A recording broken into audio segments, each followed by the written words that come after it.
Hello Cogitantes, who is Elder Jinchi? Take a breath, clear your mind, and join me on this journey. Imagine yourself there, surrounded by towering mountains, with the air heavy with mist. We're going to peel back the layers of one of the most intriguing characters of Chapter 1, the elusive and enigmatic Elder Jinchi. But we are not starting with the mighty monk you might know him as. No, let's rewind, way back, before he was revered, feared, or even corrupted. Back to when he was just a young boy, filled with hope and hunger for something more. Now, let me ask you something personal. Have you ever found yourself chasing something, a dream, a goal, a feeling that you thought would make you complete, only to realize the further you ran, the emptier you felt? Hold on to that thought as we unravel Jinchi's tale. Let it guide you. Elder Jinchi's story really begins with a simple moment. A boy chasing a toad. Imagine it, a small boy scrambling over rocks, trying to catch something just out of reach. We've all been there, haven't we? Chasing something we think will bring us fortune, happiness, only to find it slipping just beyond our grasp. Now, in traditional Chinese culture, a toad is more than just some random creature hopping around. It's a symbol of good fortune and wealth. For young Jinchi, this moment tells us a lot. Even as a child, he's reaching for something out of his grasp, something elusive, like the prosperity symbolized by the toad. Was it mere luck that led Jinchi to cross paths with a black bear? I believe this encounter was pivotal, as the black bear became both a friend and a major influence on Jinchi's life. Their friendship, centered around the pursuit of riches and scriptures, planted the seed of a desire that would only grow and fester as Jinchi matured. In my view, his early exposure to wealth, both spiritual and material, was like a seed planted in a fertile soil, and that seed, it would eventually grow into something dangerous, an obsession. Like the toad he chased, prosperity always seemed just out of Jinchi's reach. He amassed more and more kasayas, the robes of fully ordained Buddhist monks, 700 by the end of his life. Jinchi could have started his own monk fashion line, but there was a problem. It was never enough. His wealth, his status, these symbols of success only fed a desire that could never be satisfied. As Jinchi grows older, his spiritual path becomes increasingly twisted, tangled up in an attachment to material wealth. Over the course of his 270 years of cultivation, he doesn't just amass wisdom or enlightenment. He collects kasayas, hundreds of them, each more elaborate than the last. This is ironic. The kasaya, a robe meant to symbolize renunciation, a break from worldly attachments, became for Jinchi the very thing tying him to the material world.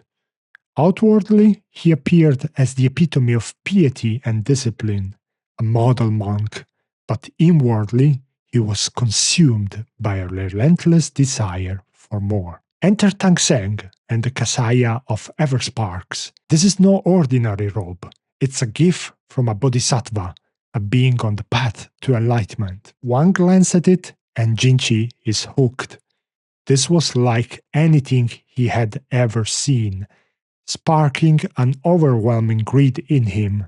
As the text beautifully puts it, happiness can be sparked from a single glance, and so too can desire for what others have. At this moment, the lifelong tensions Jinchi faced between wealth and spirituality came to a head. The hundreds of kasayas he had collected over centuries, they were never enough. Now faced with something truly divine, his attachment to material symbols was laid bare.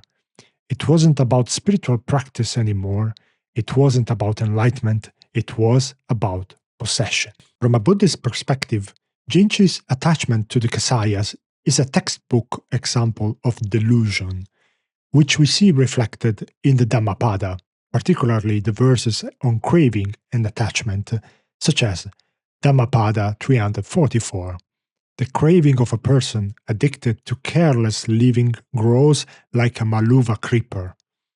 This verse highlights how unchecked cravings can entangle the mind, much like the creeper that wraps around and stifles a tree. Jinchi's material obsession clouded his mind and blocked his path to true enlightenment. Instead of letting go of worldly desires, Jinchi clung to them through the very robes meant to symbolize detachment. His downfall wasn't a matter of lacking effort. He spent 270 years cultivating his practice, but his heart was still nested in greed, which ultimately undid him. From a Taoist perspective, Jinchi's life also serves as a cautionary tale against straying from the natural flow of life. In the Tao Te Ching, particularly chapter 37, Lao Tzu emphasizes Wu Wei, or non-action. The Tao does nothing, yet leaves nothing undone.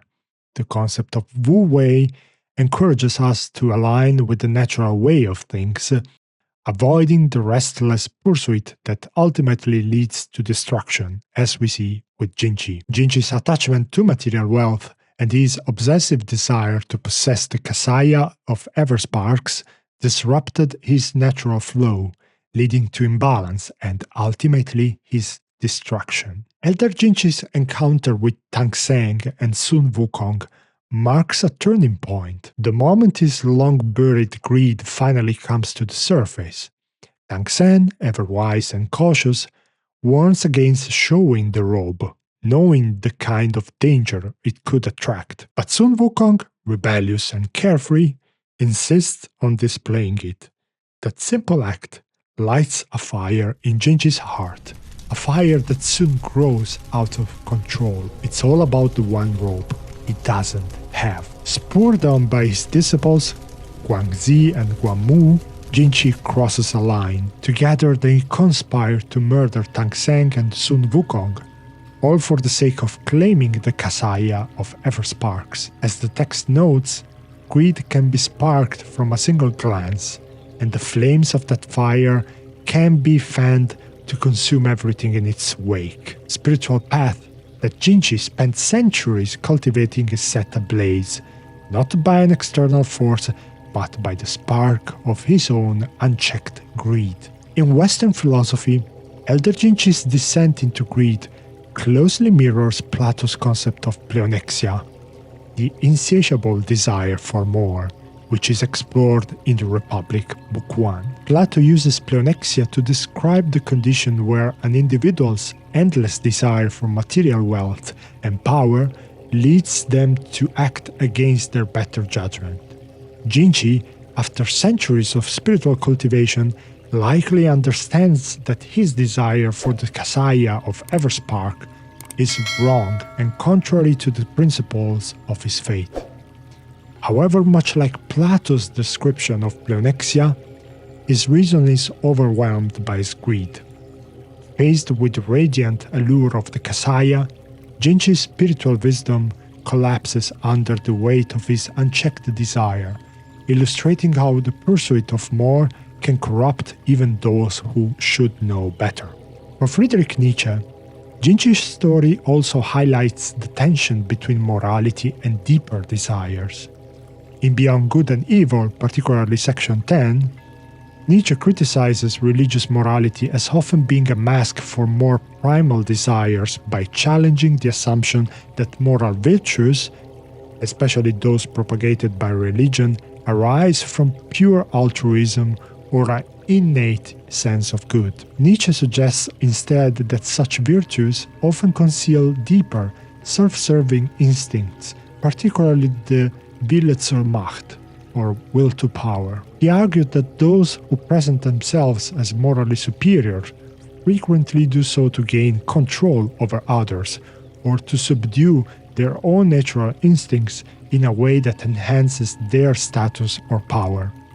In our present day, This critique invites us to reflect on how figures of authority, whether religious, political, or social, may similarly mask their true intentions behind moralistic facades. Nietzsche prompts us to question how much of the morality we see in our leaders and even ourselves is genuinely altruistic and how much is driven by deeper, more primal desires. Moreover, in an age of social media, the concept of public persona versus hidden nature becomes even more relevant. Back to Wukong. Jinchi's outward display of piety and moral authority hides his internal insatiable cravings, revealing the tension between his public persona and his hidden nature. Jinchi, with his 700 kasayas and his status as a religious elder, presents himself as a figure of moral authority, but beneath that exterior lies something raw, a lust for power, status, and wealth. When Jinchi's plot to murder Tang Sang unravels, the consequences of his greed spiral out of control. Sun Wukong intervenes, thwarting Jinchi's plan, but the damage is done. The fire, set by his disciples to kill Tang Sang, grows, consuming the entire temple and everything Jinchi built over 270 years. I think it's a perfect metaphor for how unchecked desire can burn everything down. To me, as the flames rage, Jinchi, confronted with his loss, makes a devastating choice. He rams his head against the wall, ending his life. All his years of cultivation burned to ash in a single night. And in Buddhism, karma teaches that our actions have consequences, which emphasizes the inevitability of karma and its results, showing that actions, whether driven by greed or selflessness, always have consequences. His attachment to wealth and his violent plot return to him in the form of the flames that destroyed his temple and his life. Everything is gone. It's karma in its most brutal form. Jinchi's greed set off a chain reaction that led to the exact opposite of what he sought. Even in death, Jinchi's greed haunts him, taking the twisted form of a golden ghost. The transformation reflects his spiritual corruption. Radiant on the surface, hollow beneath, Jinchi's spirit remains trapped in the cycle of desire that led to his downfall. As the text says, greed still looms like a shadow nested over his heart. And from a Confucian perspective, Jinchi's downfall is a failure in self-cultivation. In the Analects of Confucius, Confucius says, if a man sets his heart on benevolence, he will be free from evil. This teaching highlights how true virtue requires aligning one's desires with moral integrity, something Jinchi ultimately fails to achieve. He reached high status, but without discipline to resist worldly temptations, his achievements were hollow. So now, Cogitantes, I return to the question I asked at the beginning. What have you chased thinking it would fulfill you, and how has that chase shaped you? After hearing Jinchi's story, does it change how you view your own desires? Elder Jinchi's story in Black Myth Wukong is a meditation on the human struggle with desire, a recurring theme in Journey to the West. Whether viewed through the lens of Buddhist non-attachment, Taoist simplicity, Confucian moral cultivation, or Western existentialism, Jinchi's story highlights a universal truth: unchecked desire leads to ruin. Like in Jinchi's story, I believe that in today's world we live in an age of pleonexia, the insatiable desire for more. His quest for more kasayas mirrors this ancient concept, warning us about the dangers of unchecked greed in our own lives. Wealth, status, power, these obsessions aren't new. Jinchi's downfall serves as a reminder of the importance of setting limits, a Greek ideal that our modern market-driven world seems to have forgotten. Like Jinchi failed to grasp the value of spiritual detachment, our society has lost sight of the need for moderation. The ancient Greeks inscribed nothing in excess on the Temple of Delphi, a reminder to live by moderation. In Jinchi's story, we see the cost of ignoring this wisdom. Unless we learn to set boundaries, Personally, and as a society, I think we risk being consumed by the very desires we are chasing, leaving nothing but ashes. So perhaps the lesson is this: the tension is not to be resolved by gaining what we desire, but by transforming how we understand desire itself. The chase will always leave us empty until we recognize that fulfillment comes not from possession, but from the freedom to define what truly matters on our own terms. So what do you think of my analysis? What does Jinchi's story make you reflect on? I'd love to hear your thoughts. Drop a comment below and let's talk about it. If you enjoyed this video, don't forget to like and hit that subscribe button to join our pugnacious community of cogitantes, the ones who think critically and push against the grain. Happy mindful gaming, and I'll see you next time.